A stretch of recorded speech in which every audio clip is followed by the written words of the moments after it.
What's going on, guys? Welcome back to the after credit scene. The first episode of Miss Marvel has dropped, and we're going to break down all sorts of things about it. Thought it started off really well. First impressions, really colorful, really exciting, lots of character development.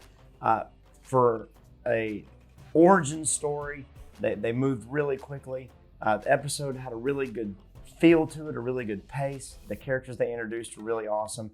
Really excited to see where it goes thus far. But let's get into just the different elements that we were introduced to.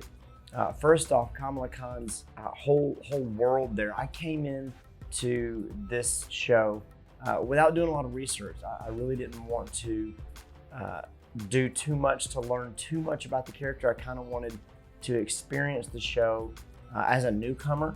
As we dive into some Easter eggs and as I research some of those things, that window is going to narrow a little bit. But I liked being introduced to the Pakistani culture a little bit, being introduced to this environment, this world of Miss Marvel in a way that was not something that I had researched and learned about ahead of time. And so I'm excited to see how that goes as a viewer, as opposed to something that as a videoer or as a YouTuber that I'm learning about and researching ahead of time. So going on that journey is going to be really interesting for me, and I'm excited to see how it goes.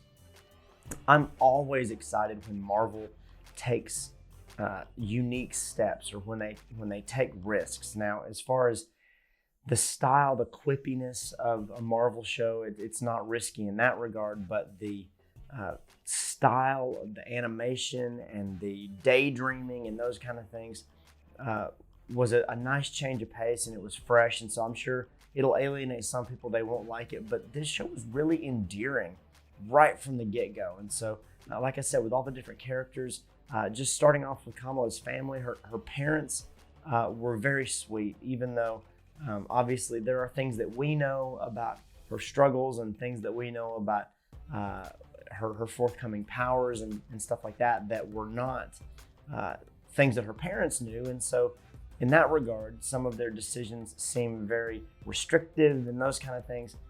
But the decision to make sure that people knew that they weren't the villains, that they really have good hearts. They're trying their best to raise their daughter and keep her focused on grounded things as far as her schoolwork and those kind of things. And then kind of paralleling that with the conversation that she has with her guidance counselor, where they both kind of say, what kind of person do you want to be? I thought really fit in well and worked on several layers rather than just some kind of parental teenage coming of age tale, but really just do you want to be you, or do you want to be Captain Marvel? As much as she idolizes the Avengers and those kind of things, I really think the journey to her becoming her own person is going to be really cool, and the storytelling is going to be really important, just as kind of this meta narrative here, that what kind of character is Miss Marvel going to be in the MCU to differentiate her from someone like Captain Marvel, especially going into the Marvels movie. And so I thought that was really cool and really well done, and they've had a lot of time to make this series work, just like they do the other ones. They've had a lot more time to really work on these characters, and everything is unique in the same regard that Moon Knight was extremely unique and a brand new world. They're getting to craft a new world, but this one is firmly focused on and centered around the ideas of the MCU thus far. And we could spend a year on just Kamala's bedroom and all the Easter eggs there. All the Easter eggs in Bruno's apartment, all of the poster boards all over the walls in the high school, and then Avengers Con is just a treasure trove of different Easter eggs. And so in my opinion, I think the Easter eggs are going to be a whole lot of fun in this show, especially when it comes to all the different animations and daydreams that Kamala is going to have. I'm a huge Scrubs fan, and if you've ever seen the show Scrubs, the main character JD has a lot of daydreams, and then he kind of flashes back to reality, and I had a lot of those vibes as well. Especially, in addition to that, some of the other references and the colorfulness of the show is really cool. But just the family aspect, and then right down to some of the end credits and things like that. If you get a chance to look at a show on Netflix called Kim's Convenience, that interestingly enough features another MCU person in Simu Liu from Shang-Chi. There were some aspects of that in terms of a family navigating culture in a different way. That show is about a Korean family navigating culture in Canada, but in modern ways. And this one is a Pakistani family, a Pakistani American family, but their culture melding and meshing with the different cultures around them in New York City and America and Jersey City and all those kind of things. And so there's a lot of different elements that they really pulled together.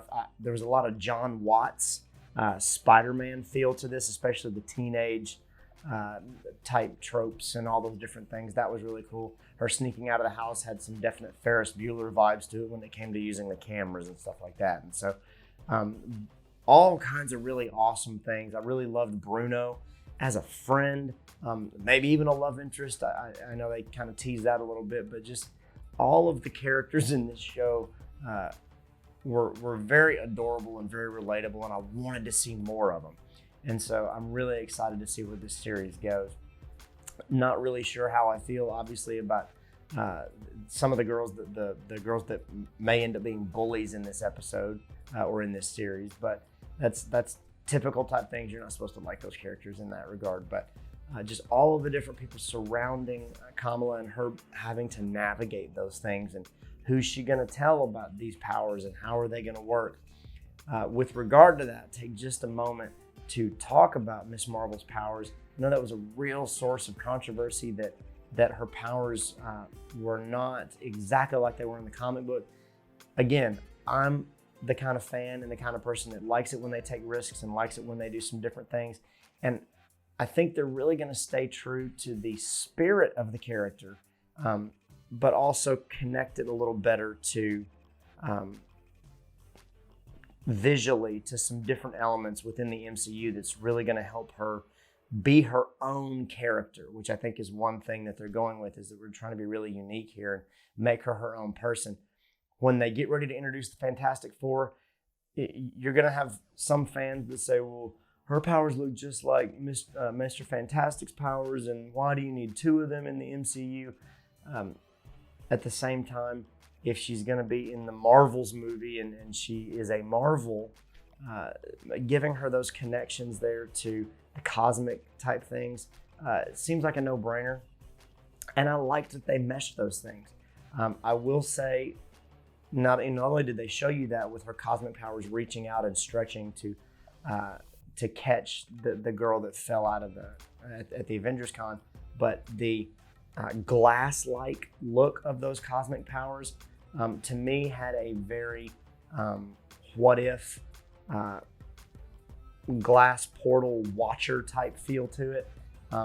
I even think, and I haven't gone back to look at it again and stop it, but when Kamala puts on the bracelet and she passes into some portal or she sees something, it looked like a bunch of watchers to me.